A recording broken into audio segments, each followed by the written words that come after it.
All right, part 2. Show one unit of a copolymer made from vinyl acetate and ethylene. Well, they're going to be interspersed. And so again, in this one we could use the free radical mechanism like before. And you get an ethylene. And you get your vinyl acetate right here. And this keeps forming over and over and over and over and over and over again. Show 3 units of a polymer made from the following monomer by addition polymerization. And again, what we notice is the double bond migrates. Because whether it's a positive or whether it's a negative effect, or even it honestly could be a free radical too. Let's show an example of that. Let's say a free radical is coming in.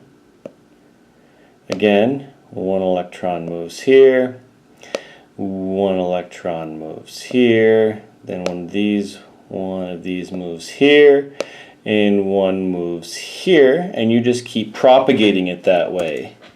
So a free radical would work. If it's a positive charge, it comes in,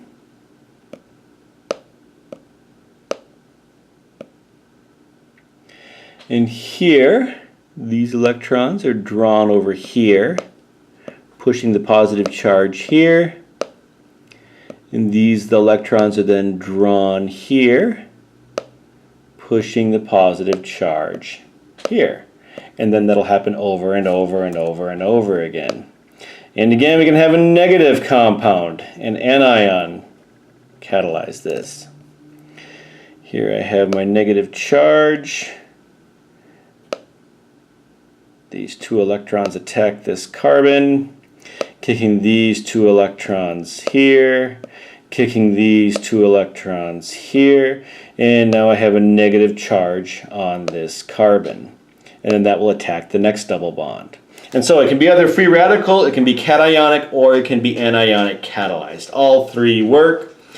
Different ones just happen to be more efficient for different plastics, and so that is one of the things that polymer chemists decide on. Which is the most efficient way to get the most plastic that I want? Isoprene and butadiene polymers. The double bonds allow for cis-trans isomers. And again, cis means both bigger units are on the same side of the double bond, and trans means the major units are on the opposite side of the double bond. Because remember, whereas the single bond, things easily spin around that, the double bond is locked in place. There is no spinning around a double bond. Natural products only contain one isomer. And so here we see an all-cis configuration of natural rubber. And again, it's cis because if we look at this carbon and this carbon, that's a double bond.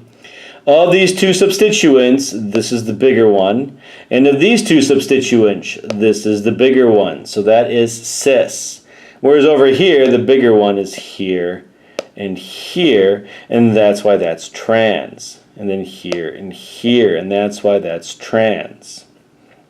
So natural rubber has this all-cis configuration, whereas gutta percha has this trans configuration. Again, natural rubber has an all-cis configuration, which gives it a kinked shape. So it's a soft, elastic material that comes from rubber trees. Gutta percha is all trans, and this is obtained from other plants.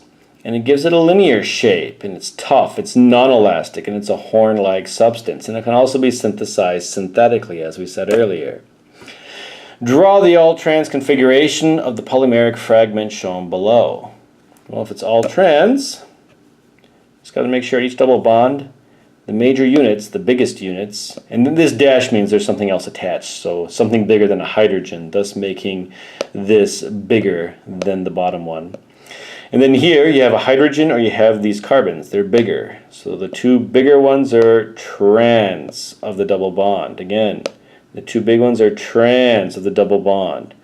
The big ones are trans of the double bond, giving us an all-trans configuration. If we draw the all-cis configuration, the larger the 2 substituents on each carbon has to be in the same side of the double bond. And so here and here. Cis, same side of the double bond. Here and here. Cis, same side of the double bond. here and here. Cis, same side of the double bond.